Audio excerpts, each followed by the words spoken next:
saya Angelia Sekoko, NPM 12180090, Fakultas Pertanian, Program Studi Agribisnis, Universitas Timur. Kali ini saya akan menunjukkan video singkat yang di dalamnya terdapat review jurnal yang dibuat untuk memenuhi tugas dari dosen mata kuliah manajemen pemasaran hasil pertanian. Jurnal yang saya review dengan judul Analisis Pemasaran Ubi Zalar di Kecamatan Molo Utara, Kabupaten Timur Tengah Selatan.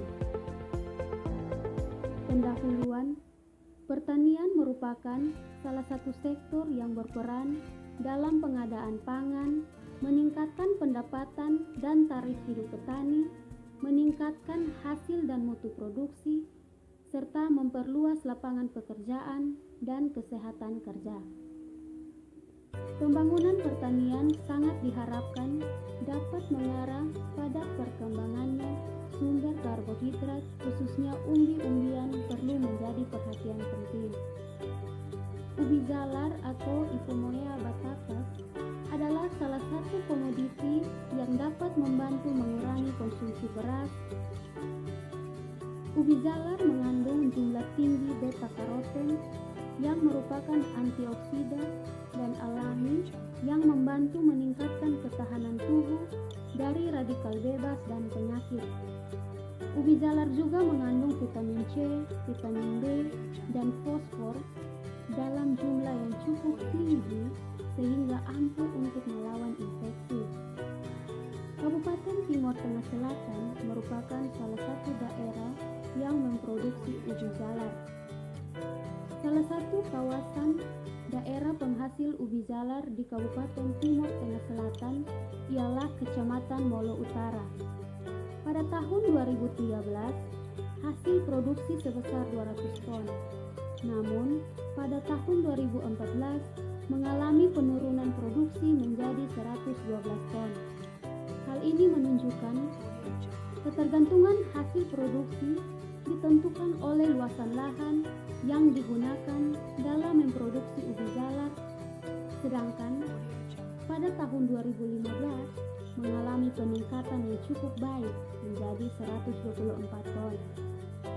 Produksi yang rendah disebabkan oleh penguasaan tanaman ubi zalar oleh petani, umumnya belum intensif dan menggunakan varietas lokal, sehingga daya hasilnya masih jauh di bawah hasil varietas unggul yang diusahakan secara intensif.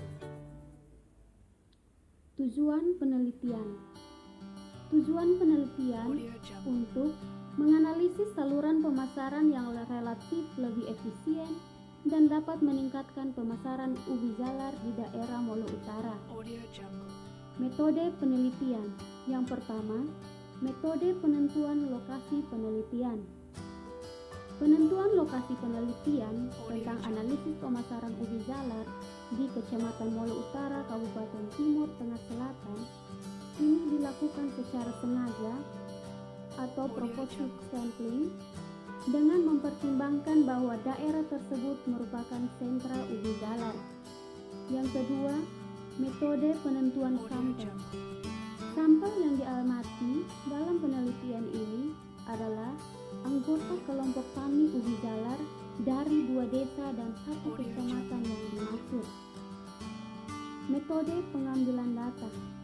Data yang diperlukan dalam penelitian ini adalah data primer dan data sekunder. Metode analisis data. Data yang dianalisis dengan menggunakan analisis kuantitatif yang bertujuan untuk menganalisis saluran pemasaran. Yang kelima, margin pemasaran. Analisis ini dilakukan untuk mengetahui tingkat efisiensi pemasaran dari petani sampai konsumen akhir. Hasil dan pembahasan. A. Saluran pemasaran. Ada 2 saluran pemasaran yang terdapat di daerah penelitian, yaitu saluran 1 yaitu dari petani ke konsumen, sedangkan saluran kedua dari petani ke pedagang pengecer dan ke konsumen. Pada saluran 1, petani bertindak langsung sebagai penjual, di mana petani membawa hasil panen ubi jalar langsung ke pasar yang berada di desa Oebesi, yaitu di Pasar Kapan. Pada saluran kedua, petani menjual ubi jalar secara borongan per karung kepada pedagang pengecer. Hal tersebut jika dilihat dari segi waktu dengan duduk berjualan di pasar. Fungsi-fungsi pemasaran ubi jalar. Yang pertama, fungsi pemasaran yang dilakukan oleh petani responden adalah fungsi pertukaran, fungsi fisik, dan fungsi fasilitas. Fungsi pertukaran yang dilakukan petani berupa aktivitas penjualan. Pada umumnya, petani responden di Kecamatan Molo Utara menjual ubi jalar hasil panennya langsung ke pasar. Hal ini dikarenakan menurut petani lebih menghemat waktu dan juga agar barangnya cepat.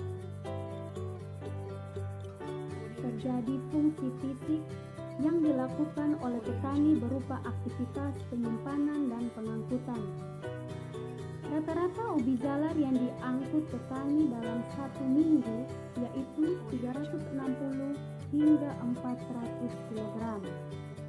Fungsi fasilitas yang dilakukan oleh petani berupa aktivitas penanggungan risiko dan grading. Pada umumnya, risiko yang ditanggung oleh petani adalah ubi jalar yang berkualitas. Yang kedua, fungsi pemasaran yang dilakukan oleh pedagang pengecer adalah fungsi pertukaran, fungsi fisik, dan fungsi fasilitas. Fungsi pertukaran yang dilakukan oleh pedagang pengecer berupa aktivitas pembelian dan penjualan.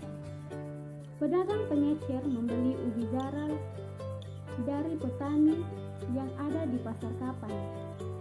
Proses jual beli dilakukan di pasar tempat petani menjual hasil panennya.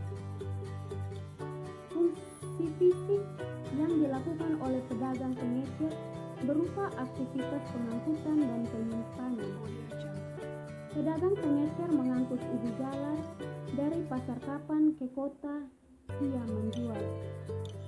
Fungsi fasilitas yang dilakukan oleh pedagang pengecer adalah risiko kerugian karena ubi jalar yang dijual tidak terjual semuanya, sehingga ubi jalar tersebut menjadi busuk dan tidak layak dijual. B. Margin pemasaran, keuntungan pemasaran, dan farmer share. Hasil analisis yang ada menunjukkan bahwa pada saluran pertama, petani menjual ubi jalar dengan harga 2.500 per kilogram dengan mengeluarkan biaya rata-rata pemasaran sebesar 152,5 per kilogram dan menerima keuntungan sebesar 2,347,5 rupiah per kilogram. Nilai share yang diterima petani pada saluran pertama yaitu 100%.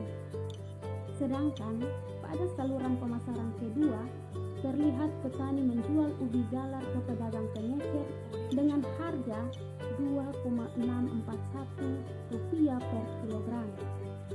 Margin pemasaran yang terjadi antara petani dan pedagang pengecer dari SOE menjual ubi jalar tersebut ke konsumen akhir di SOE dengan harga 7.500 rupiah per kilogram. Dengan biaya pemasaran yang dikeluarkan oleh pedagang pengecer SOE sebesar 24,67 rupiah per kilogram, sehingga keuntungan yang diperoleh adalah sebesar 7,258,33 rupiah per kilogram. Yang berikut analisis rasio keuntungan dan biaya. Analisis rasio keuntungan dan biaya pada saluran pemasaran 1 sebesar 15,39, yang artinya setiap 1 rupiah biaya pemasaran yang diperlukan akan memberikan keuntungan sebesar Rp15,39. Rasio keuntungan dan biaya pada saluran kedua, yaitu petani ke pedagang pengecer dan ke konsumen, yaitu sebesar 30,03, yang artinya setiap rupiah biaya pemasaran yang diperlukan yaitu 20,46, yang artinya setiap rupiah biaya pemasaran yang dikeluarkan akan memberikan keuntungan sebesar 20,46 rupiah. Kelebihan dan kekurangan. Kelebihan, dengan adanya saluran pemasaran ubi jalar yang relatif lebih efisien antara saluran 1 dan saluran 2, dan juga antara petani dan para pedagang pengecer dan konsumen. Kekurangan, tidak adanya perhatian dari pemerintah setempat dalam hal pemberian informasi harga secara berkala demi menjaga kestabilan harga ubi jalar. Sekian dan terima kasih. Semoga